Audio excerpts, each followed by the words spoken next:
everyone, and welcome back. This is going to be added to a video that I did last week because for whatever reason the last few minutes of it my microphone went out or something happened. I've been having issues with the microphones, but I think the problem is I've charged them, but then I use them for too long a period of time and I forgot to charge them again, and they turn on, but when I have them on here, I can't see when the green light goes off. So I'm trying to, putting it down here instead. It's clipped to one of my journals, and just see if that works. So I'm going to finish up that, hopefully I kind of remember where I was at, so I don't go over everything again. But basically, the rest of this chapter, in chapter 8, is about reading the labels. So going by serving sizes, knowing about your calories per serving, and calories per serving that is from fat. So your sections of fats, cholesterol, and sodium. Your saturated fats, which mainly comes from animals, meat, milk, eggs, and cheese. There are a few plant oils that are saturated too, which is palm and coconut. Then there's the monounsaturated fat. This comes from plants, and this is what's considered a good fat. But still, like she says, too much of anything can be harmful. Then the biggest no-no, trans fat. Just stay away from it. And when you see, I watched this video, and if I can remember who it was, I don't know. So I think it was a doctor that talked about this, but she said that when you see 0% trans fat on a label, that doesn't mean that there's no trans fat in it. That means that, I believe how she said it was like that per serving, there's no trans fat, but as if you go over that amount, and if you continuously eat that, there is some trans fat in it. And it kind of makes me wonder, why do we need to put no trans fat on there? If there isn't any, you wouldn't have to put no, that there isn't any. You just wouldn't be in the label at all. So she did say something, and if I could find that video, I will try to link it to this one. If I don't find it in time, I will put it in the community post, and then try to go back and edit this video as well and put that in there. So just keep a lookout if that's something that you're interested in. Keep a lookout in the community post, and then it'll be in the description as well once I find it. So basically it's about reading labels. So knowing how much cholesterol you're getting, how much sodium, how much carbs you're getting, and what your body can handle. So, it depends on how much are you moving? How much weight do you need to lose? How much weight are you carrying right now? How many calories are you taking in right now? Are you doing the 2,000, which is recommended? More likely is recommended to, most people who don't have weight issues. People who work out a lot, things like that, they do eat more. Now, if you're doing 2,000 right now and you are, like me, overweight and you're trying to lose weight, you need to have a calorie deficit. So it's just about maybe sticking to the serving sizes, because I know most of the time we see serving size as 1/4 of a cup of nuts or 1/4 of a cup of this, and we just grab a handful and just throw it down on there. Now I know it's really tedious to try to measure everything, but that's a good thing to do. That's a good habit to make. Or there was some tips that I think was either in the beginning of this video or another one where it says, the size of your fist and the palm of your hand was for meat. And there's different ways of doing it. Just find a way that works for you so that you can begin to have that calorie deficit and move more. I mean, if you want to stay at the 2,000 calories that you're eating now, you want to continue eating the way you are and you're eating healthy enough, but you need to get moving. Well, move more than what you are now. So if you're only walking for 10 minutes a day or 10 minutes every other day, kick that up to 20 minutes, or do some aerobic exercises, do some running, or whatever it is that you can do. And then remember, when you look at the carbs on the labels and it says from fiber, you subtract the amount that you're getting from the fiber from the carbs. That way, so they kind of cancel some of it out. And of course, we need protein. And so, granted, we know that's from meat and things like that. Now, if you are a vegetarian or vegan, there's other ways to get your protein. Now, you can get it in beans, nuts, and I believe I'm sure there's other vegetarian, vegan things. Like, that was one thing I didn't really delve much into when I was doing a whole food plant-based diet. I was doing a lot of beans and nuts. Those are like some of the things that I did a lot of. And of course, you can get it from fish and meat and other kinds of meat and milk. And then your vitamins, the supplements that you're taking. If you are not already taking supplements of something that you can't do, you can't afford, whatever it is, or you don't know which ones, try to get all of them from your food if possible. Make it a point to learn, do some research on what foods you would need for your body. Now, we all have basic ones that we need. There's certain vitamins that we all need. Now, there are certain things that we may need more of. Like for me, I struggle with low vitamin D. I've had low vitamin D for the last 10 years, and I've been on vitamin D, the D3 50,000 I use once a week for a while. It's slowly creeping up, but I think, I'm not sure what the normal is. I don't know if it's like 60 to 80 or whatever. I'm in the 20s right now. I started out like at a 6. So I know I need to get vitamin D from the supplement that I'm taking. I need to find that through my food, and of course being out in the sunlight and just these kinds of things. So if there's things that you struggle with, vitamin deficiencies that you have, if you not only add in the supplements, add it in through your food. So those are good things to know. There's research to be done. Now, if there's anything that you guys want to know about, because I'm kind of trying to research this thing for myself, because I know my mom, I think my grandpa, her dad, and I'm not sure if my aunt as well, but I know my mom's had to get B12 shots for a while there. So I've checked my B12 a few times, and so far I've been fine. But that is one thing. Try to find out your family history. I know a lot of people don't like to talk about what they have because I don't know that I would say that it's embarrassing necessarily, but maybe some people are embarrassed of it because people make you feel different when you are sick. You know, it's kind of like this, oh, well, just get over it. Or, well, I have this, and it becomes this comparison. And even though me and someone else have hypothyroidism, or me and someone else have type 2 diabetes, and me and somebody else have Hashimoto's, or somebody else suffers from fibromyalgia like I do, it doesn't mean that we have the same exact experiences. We may have very similar symptoms, but the way we experience that is different. So we have to learn to have compassion on each other, be kind, and listen to each other. Because sometimes just hashing it out, sometimes talking about it, and, you know, finding someone that you can, like, finding common ground with someone. So like in my family, if we're talking about people who like I have on my dad's side, there's hypothyroidism. Well, instead of keeping all of what I'm learning to myself, why not share it with them? Why not tell them, look, this is what I'm learning? People don't like to talk about, oh, being sick and that, but the thing is, I do this, I avoid things, right? So my nail file, if I avoid the ideas of what is going on with me, or if I'm just don't want to talk about it with anybody else, I'm not sharing that knowledge that I have. There's wisdom in age. There's wisdom in the things that we experience. There's wisdom in the things that we're studying and researching. Like, that's why I wanted to share this stuff from this book, because there's some very good information in here. And videos that I watch, there's people like doctors or people who have just journeyed through certain medical illnesses, whether it's be mental health or physical health, emotional things, their spiritual walk.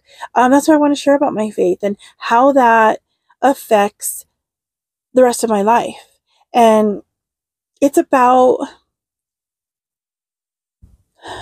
I guess, just sharing your story in hopes that someone else can gain some insight, some wisdom, some common ground, like not feel alone. Even though we experience things differently, the fact that I can hear somebody talk about, well, I deal with this and I have, you know, multiple appointments throughout the month and this is how I deal with it. You know, sometimes just making a point to make those days better. I know like when I have 2 or 3 appointments in a day, it's mentally, physically, and emotionally taxing. It takes a lot, especially when I have a regular doctor's appointment and then I have therapy. And then if I have, like my, with the community service worker, which right now we're working on, you know, being out in public, doing some things that I would not normally do by myself. And sometimes, I mean, I have my husband, I have my dad that I usually spend a lot of time with, but there's certain things that like, I'm the type that I'll do things mostly with them, like things that they want to do. And I find it really hard sometimes to say, I need to do this. I do that, of course, with my husband a little bit more. I do try to be more open about that. I mean, like, this is something I want to do and I need you to go with me or whatever that is. But I do have a hard time with that. I'll just forget about it, sort of. You know, I say, oh, it's fine. I'll just do what they need to do. And one of these days when I don't have an appointment or when I don't have this or when I don't have that or I don't need to help this one but those days never come because there's always something. There's always something. We need to make time for ourselves. And so last week, I had an appointment with a community service worker.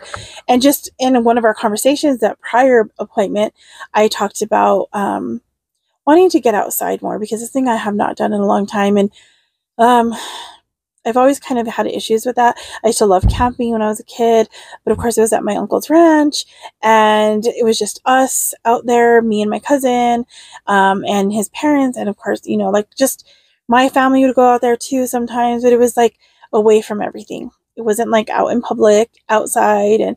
But I love sitting out at Carnegie Park or Lincoln Park or walking. I used to like to walk the river, walk with my mom. And I think that's what makes this a little harder too, is these are things I did with her. Granted, my dad was with us sometimes too. My husband was with us too. But a lot of times it was just me and my mom, or me and my mom and my grandma and my aunt, or, you know, sometimes my grandpa was with us before he passed away. And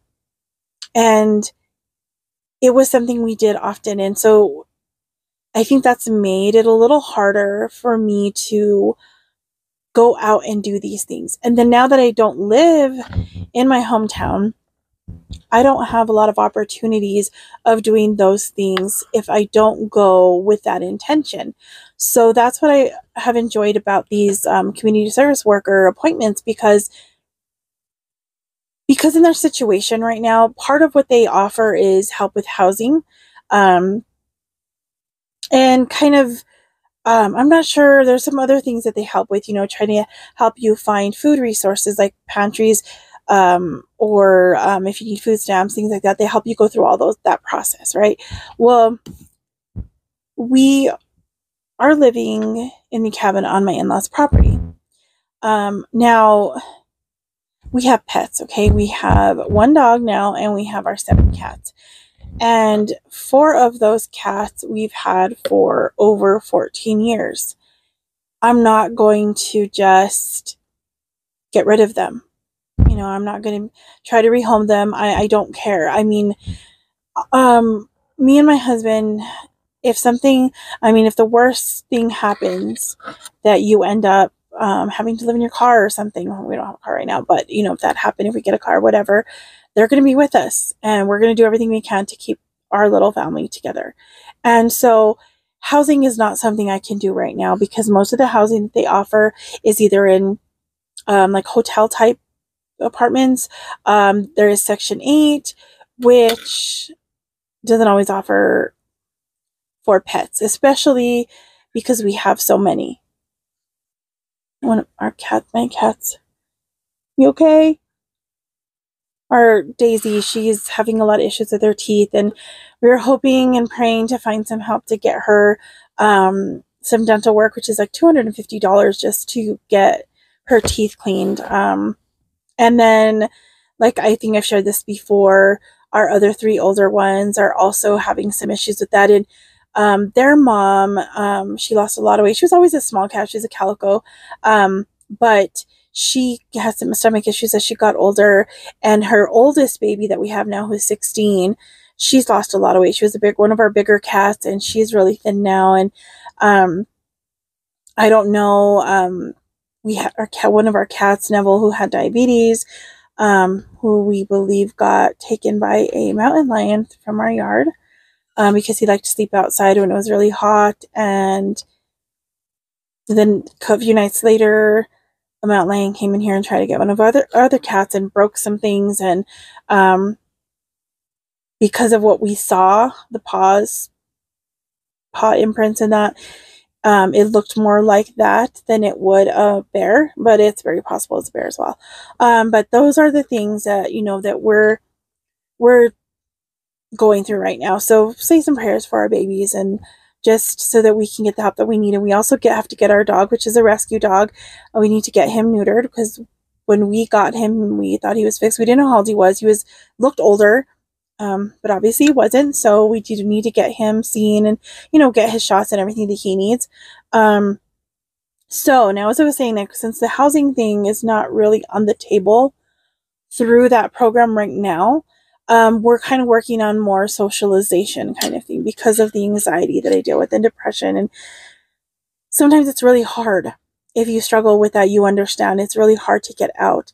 I wouldn't consider myself necessarily an introvert. I guess I'm kind of like an extroverted introvert, because I do need my alone time. And my alone time usually consists of me and my husband. But we're both very similar in that way, where we need our, I guess, quiet time is what you would call it. So, you know, we have our space, we have our things. I mean, we live in a 1-room cabin, and we're always together.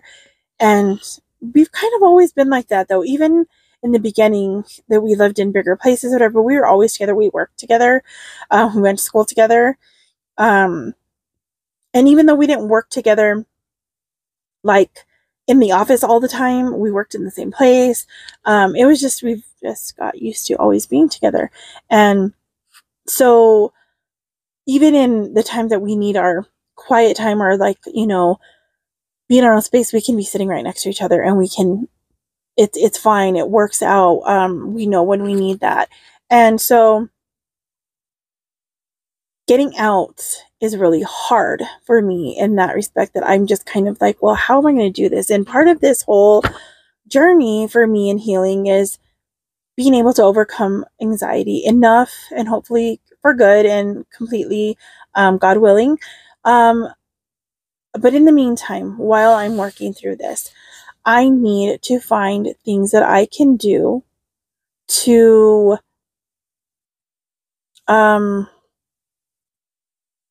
get moving, you know, do exercising, or just be out in the sunlight, enjoy some time out there. So the last time we sat there at Carnegie Park, and we had a really good conversation, and as much as I was anxious to get the heck out of there, because there was a bunch of people coming in and going, I just had to, okay, let it be, it's okay.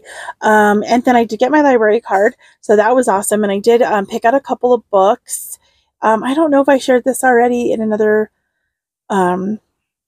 video. I think I did talk about it, sort of, but I will share the books that I got. I haven't even looked at them or read them, really.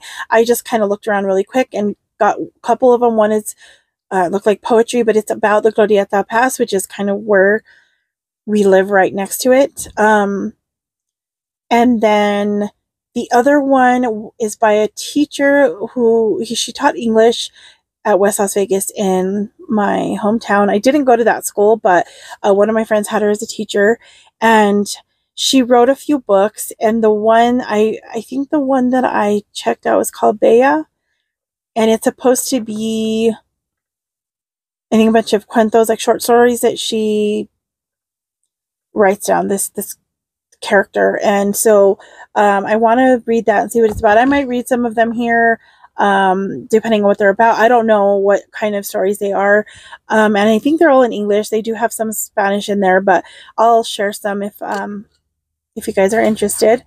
And all of that to say, we need to take care of ourselves. We need to pick the right foods for our bodies, do some research. And if there's things that you would like me to share, if there's things that you would like me to research, I'd be happy to look into some of the health issues. And I'll continue sharing the things that I struggle with. And so maybe that'll help you on your way as well. So I'm going to read the last paragraph of chapter 8. I know this is boring stuff, but feeding yourself and your family is worth a little studying, so you will know what you are doing. Knowledge is power, and the sooner we educate ourselves to have the power over our stinking thinking, the sooner we will have begun to release the body clutter from between our ears to create a new way of life for ourselves and our loved ones. So, the Body Clutter Mission, I will put a picture of it at the end of this video. She talks about going through your pantry. Make a list of all the foods that you have in there that have trans fat. And then write down, are these your comfort foods? Any of them? What voices do you hear when you sit down to eat? Were you forced to join the Clean Plate Club? If you didn't, you got to eat it all. Do you have vegetables that you will not allow in your home now because you had to sit for hours so you had eaten them all?